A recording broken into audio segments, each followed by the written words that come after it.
சிவகார்த்திகேயன், தனுஷ் பின்னாடி ஓடாத நாளே இல்ல. இப்படி பண்ணுவாங்கன்னு நெனைக்கவே இல்ல. வருத்தத்துல சேரன். தமிழ் சினிமாவுல ஒரு புகழ்பெற்ற இயக்குனரா இருக்கிறவரு சேரன். குடும்ப உறவுகளுக்கு இடையில இருக்கக்கூடிய அந்த ஆழமான பாசத்த தன்னோட படங்களின் மூலமா காட்டுறதுல தலை சிறந்த இயக்குனரா கருதப்படுறாரு. பாரதி கண்ணம்மா படத்தின் மூலமா முதல்ல சேரன் இயக்குனரா அறிமுகமானாரு. அறிமுகப்படத்திலேயே தமிழ் சினிமாவுல பெரிய தாக்கத்த ஏற்படுத்தினாரு சேரன்.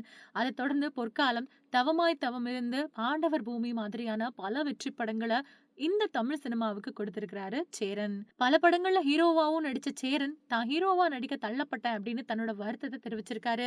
அவரு நடிச்சு பெரிய ஃப்ளாப் ஆன படம் மாய கண்ணாடி. பெரிய தோல்விய தழுவிச்சு இந்த படம். ஆனா அந்த படத்துல அவர தவிர வேற யார் நடிச்சிருந்தாலும் படம் நிச்சயமா வெற்றி பெற்றிருக்கும் அப்படின்னு ஒரு பேட்டியில சேரன் சொல்லியிருந்தாரு. சிம்புவோ, தனுஷோ நடிச்சிருந்தா பெரிய அளவுல ஓடியிருக்கும். நான் நடிச்சதுனால தான் படம் தோல்விய தழுவிடுச்சு அப்படின்னு சொன்னாரு. அது மட்டும் இல்லாம, நான் ஹீரோவா நடிச்ச படங்கள் எல்லாமே எனக்கான கதை கிடையாது.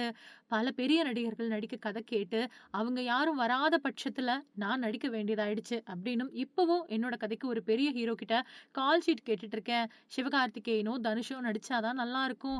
பல தடவ தொலைபேசியில கேட்டு பார்த்துட்டேன். ஆனா இதுவரைக்கும் சரியான பதில் அவங்க கிட்ட இருந்து வரவே இல்ல. ஒருவேள கால் ஷீட் இல்லையா அப்படின்னு தெரியல. அதுக்கு மேல என்னோட படங்கள்ல நடிக்க ஆர்வம் இல்லையா அப்படின்னும் தெரியல. அப்படி இருக்கிற பட்சத்துல என்னோட பயணத்த முடிச்சிட முடியாது.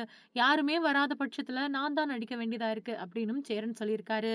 இந்த நிலையில நடிகர் சிவகார்த்திகேயன குண்டர் சட்டத்துல கைது செய்யணும் அப்படின்னு திடீர்னு சிறுபான்மையின மக்கள் போராட்டத்துல குதிச்சிருக்கிறது ரொம்ப பெரிய அதிர்ச்சியை ஏற்படுத்தியிருக்கு. தமிழக மக்கள் ஜனநாயக கட்சி சார்பில சிவகார்த்திகேயன் அப்புறம் கமலஹாசனோட உருவ படங்களை எரிச்சு போராட்டத்துல அந்த கட்சியை சேர்ந்தவங்க குதிச்சிருக்காங்க. 12 வருஷத்துக்கு முன்னாடி வெளியான கமலஹாசனோட விஸ்வரூபம் படத்துக்கு தமிழ்நாடு முழுக்க கடும் எதிர்ப்புகள் வெடிச்சது. இஸ்லாமியர்கள தீவிரவாதிகளா சித்தரிக்க கூடாது அப்படிங்கிற நோக்கத்துல ரொம்ப பெரிய பிரச்சனை வெடிச்சது. ஆனா வருஷத்துக்கு பல பாலிவுட் படங்கள் இந்தியா, பாகிஸ்தான் பிரச்சனைய வச்சுதான் படங்களா வெளியாயிட்டு வருது. சமீபத்துல வெளியான கேரளா ஸ்டோரி படத்துல கேரளாவில் இருக்கக்கூடிய இந்து பெண்கள் மதமாற்றம் செஞ்ச இஸ்லாமிய தீவிரவாதிகள் அடிமைகளா மாத்தி ஐஏஎஸ் தீவிரவாதிகளா மாற்றுவதா தான் படத்தை எடுத்திருந்தாங்க. அந்த படத்துக்கு தமிழ்நாடு, கேரளாவுல ரொம்ப பெரிய எதிர்ப்பு வந்த நிலையிலும் கூட வடமாநிலங்கள்ல ரொம்ப பெரிய வரவேற்பு கிடைச்சது. 200 கோடி ரூபாய் வரைக்குமே அந்த படம் வசூல ஈட்டுச்சு. இந்த நிலையில கமலஹாசன் தயாரிப்புல சிவகார்த்திகேயன், சாய் பல்லவி நடிப்புல உருவாயிட்டு இருக்கக்கூடிய அமரன் படத்தை ராஜ்குமார் பெரியசாமி இயக்கிட்டு இருக்காரு. சிவகார்த்திகேயன் பிறந்த நாளை முன்னிட்டு போன பிப்ரவரி 16ஆம் தேதி அமரன் படத்தோட டைட்டில் டீசர் வெளியான நிலையில வலைபேச்சு பிஸ்மி உள்ளிட்டோர் இந்த படம் இஸ்லாமியர்களுக்கு எதிரான படமா இருக்குமோ அப்படிங்கிற வீடியோக்களை வெளியிட, இப்போ திருச்சியில இருக்கக்கூடிய தமிழக மக்கள் ஜனநாயக கட்சியினர் சிவகார்த்திகேயனோட படத்தை தடை செய்யணும்.